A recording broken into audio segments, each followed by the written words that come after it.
How smart are animals? Day 1. How smart is smart? The blizzard came on suddenly with no warning. 11-year-old Andrea Anderson was outside near her home when the storm struck. The 60 to 80 mile-an-hour winds drove her into the snowdrift, and the snow quickly covered her up to her waist. Unable to get out, she screamed desperately for help. Through the swirling wind, Via, a year-old Newfoundland dog belonging to Andrea's neighbor, heard her cries. Via had always been content to stay inside her dog run, but now she leapt over the 5-foot fence and rushed to Andrea's side. First she licked the girl, then began circling around her, packing her down the snow with her paws. Next, Via stood still as a statue in front of the girl with her paws on the packed snow. The dog waited until Andrea grabbed her, then strained forward, pulling the girl from the drift.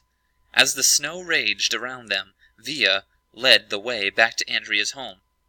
Via won the Ken L. Ration Dog Hero of the Year award in 1983 for her bravery, loyalty, and intelligence. Her feat was truly impressive. Understanding that Andrea needed help in performing the tasks necessary to save her, we can all admire Via and envy Andrea for having such a loyal friend. But did Via's heroic behavior exhibit intelligence?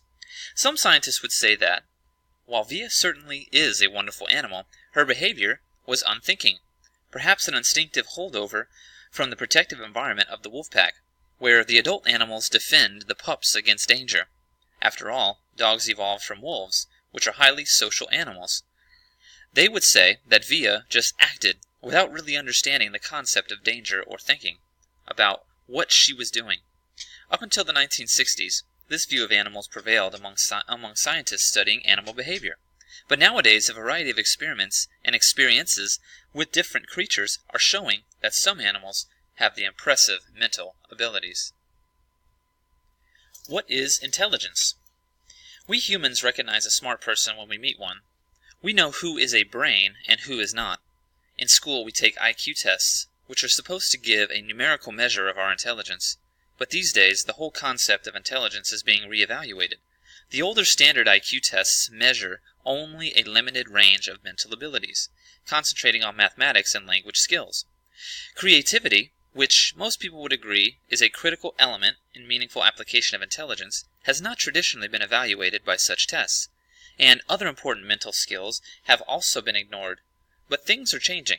Many scientists believe that dozens of different talents are part of intelligence. In fact, more than 100 factors of intelligence have been written about in scientific literature. Psychologists are now developing tests that measure intelligence more accurately and more broadly. The SOI, Structure of Intellect test, for example, evaluates 5 main factors of intelligence: cognition, or comprehension, memory, evaluation, such as judgment, planning, reasoning, and critical decision-making, convergent production, solving problems where answers are known, and divergent production, solving problems creatively.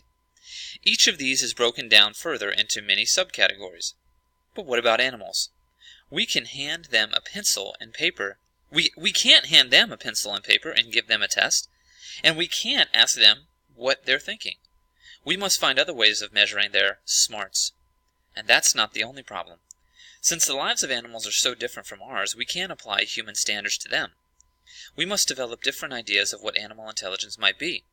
Behavioral scientists, too, cautious about the mental abilities of animals. Animals that are easy to train may also be very intelligent. Some of the most trainable creatures, such as dolphins, are also the most likely candidates for genuine animal thinking. But finding ways to get at animals' real mental capacity can be very difficult.